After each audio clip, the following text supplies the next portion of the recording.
Greetings, Pool Player Nation, and welcome to this Billiards Digest Live special report. Earlier today, Matchroom put out the World 9-Ball Tour player roster for the upcoming European Open in mid-March. And Mike Canosa joining us. Mike, some interesting names to be found on that list today, as you pointed out. Yeah. The Matchroom today dropped the players list, as you said, for the World 9-Ball Tour European Open, the first event of 2025. And it's set to begin next Tuesday in Sarajevo, Bosnia-Herzegovina. And it did raise some eyebrows. The first name that jumped out on this list that you're going to see is Joshua Filler. As we all know, the German superstar made headlines last year after pledging loyalty to the WNT and then opting out of the Hanoi Open and instead choosing to play in World Pool Association events. As we also know, the Hanoi Open was that line in the sand event for players choosing between the WNT and WPA, with the world governing body banning more than 200 players who participated in Hanoi from WPA events for the next 6 months. So, also on that player list were names like Dennis Grabe, Max Lechner, Albin Aushin, Mario He, Alex Kazakis, a couple of the top Polish players, Simon Corral, Daniel Maciel, Ralph Soke from Germany also on that list. So, a lot of, names of people who had missed Hanoi and who had kind of, gone the WPA direction, who now all of a sudden had signed up for the European Open. Now, just last week was the Predator Pro Billiard Series Las Vegas Open in Las Vegas, and which was a WPA event. And I happened to be there and ran into a couple players that I had heard were signed up for the European Open, and I got a chance to ask them about participating in that event. Yeah, I mean, a couple of days ago, we got the good news from the European Federation that we are allowed to play in the European Open without getting any bans or any restrictions. So yeah, I'm really, really happy to be able to be back on a Matchroom tournament.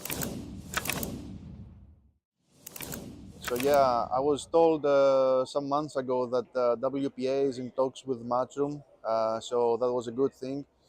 So when the entry fees for the European Open opened, I just paid my entry fee. So just in case something good happened and WPA and Matchroom will get along, because I didn't want not to pay and then last minute they will say I can play and then I don't have a spot, So yeah, a couple of months I was waiting. I keep contact the WPA if I can play and stuff like this. So like a week before, they told me it's good to play in the European Open for now, but they're still in talks. So that's very good for me. And I really hope, in the future that we're all gonna play again together, all players. So some interesting stuff there, Mike. I mean, and just to be clear, the players that were on that list, or the players that are competing in the European Open now, they were not banned players. They were players that have basically been opting out of Matchroom events, right? So they weren't foregoing their eligibility in WPA events, right? So I'm curious. I mean, they kind of alluded to the fact that maybe something bigger is in the works here, but how is this coming about? What's going on? Well, from Matchroom's standpoint, these players could have entered anytime they wanted to, right? So, this was these players entering on their own and getting assurance from the WPA that they weren't going to be punished for it. And so this obviously was something that the WPA had, we had heard back in December that Matchroom and the WPA were starting to have discussions to see if we could come some resolution through all this, right? And this appears to be the first step to get there. And how this came about and why the WPA has agreed to kind of lift this ban for this event is something that I was able to get a little insight from WPA sports director Jorgen Sandman, who was also in Las Vegas. And he was nice enough to sit down with me and talk a little bit about their rationale, what their thought process was going into this, and did this interview with him there, under the promise that I wouldn't, release this interview until the player list dropped and all this was a go ahead. So let's hear what Jorgen had to say. So, Jorgen, tell me about, there's word going around that players will be allowed to play in the European Open without risk of sanction or punishment by the WPA. How did this come about? What should perhaps have been a little bit more of a secret was that we are actually again in talks with Matchroom. And I know that I was not the one that gave away that The secret? but secrets that's don't last long in this industry. That is true too, and it doesn't really matter all that much. I think that it is, on the contrary, positive that people do know that whereas there has been a rift for quite some time, that doesn't mean that we cannot talk with each other and discuss possibilities for possibly mending that rift. And those talks have been taking place and continues to take place. And it is in that light that we then, together with the Matchroom, said that, okay, the European Open that is just about to happen, we will not have everything in place in time for that, if that is going to be the outcome. But why should we not, in that light, say that the players that still have a small chance of participating, because the deadline was getting close, and there wasn't so many openings at all. So we then agreed that, okay, this event will then be ratified by the WPA, and the players could participate. Now you say this event's ratified, which is different than sanctioned, and we've discussed this, that last year, right around this time, there was the blanket statement by WPA that you would treat certain events as sanctioned. This is different. This is more of a joint decision, which is basically kind of a goodwill gesture between both to say, okay, we feel comfortable enough that we're progressing with talks to the point of saying, okay, let's let players play in the European Open and keep going from there. I think that was a very good way of putting it. Okay. So how were players informed? What players were informed? Do you know, because the deadline was very close, and what has been your response from players? We knew, as I already stated, that there were only so many spots that possibly still could be used by players. And for that reason, we stated, or we agreed that the best way of approaching this was to turn to those that had been in touch with us. Had expressed interest of... Yeah. It would be fair that they would be first served, right? Because they did what a player should do. If you're not certain what is going to happen if I do this, and ask the question, and you will get an answer. And here, players were asking. They did, of course, get an answer at that time. But now the situation changed slightly. Yeah. So now we decided then we could get in touch with them again and say, okay, the situation is new. It is okay. You can now participate. And what has been the response from players that you've spoken to about, this being available now relative to the future? Of course, the one or other would want to know. So now we have a free ticket. Right now, it's and we are not there right now. We are still in talks with each other, Matchroom and the WPA. So that is a little bit too early. Yeah. But this tournament couldn't be moved. It is taking place when it's taking place. The deadline is when the deadline is, and so on. So we did the best out of a situation in order to show that we do have positive talks. So what is, relative to last year, what do we take out of this that makes us hopeful for the future? What I just said. There is talks, and both parties do have a positive feeling about what hopefully will come out of it by the end of the day. And what hopefully would come out of it is what in a general term? That players will not have to worry about playing anywhere. Exactly. Wouldn't that be nice? That would be fantastic. Jörgen, thank you very much for your time. You're welcome.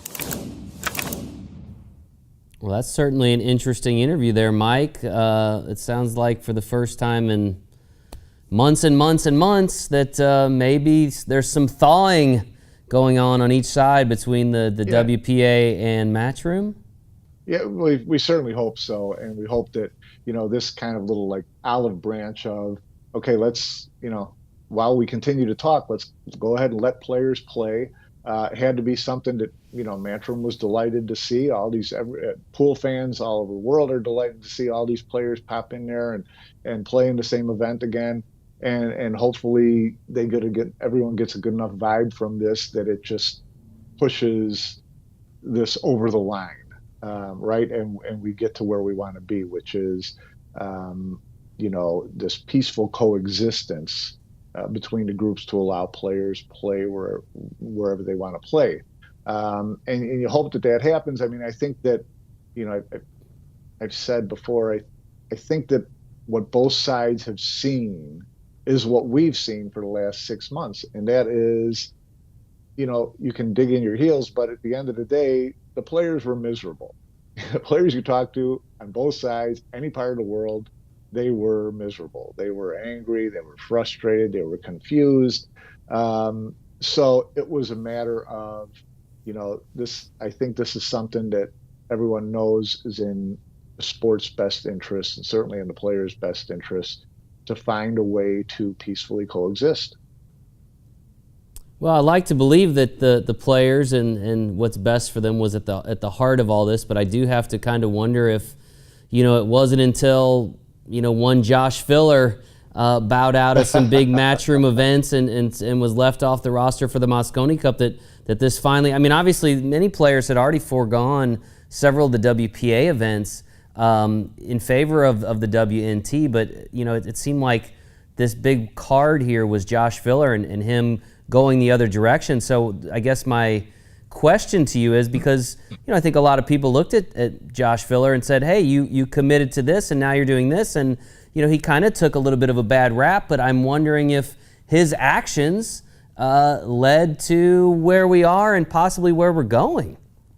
Well, it's certainly, he's certainly the big ticket in the picture, but it was certainly more than a one-man thing. I mean, you've got the list of names of players who are in this that we just read off, from Dennis Grabe, Max Lechner, Albin Aushin, Mario He, players like that.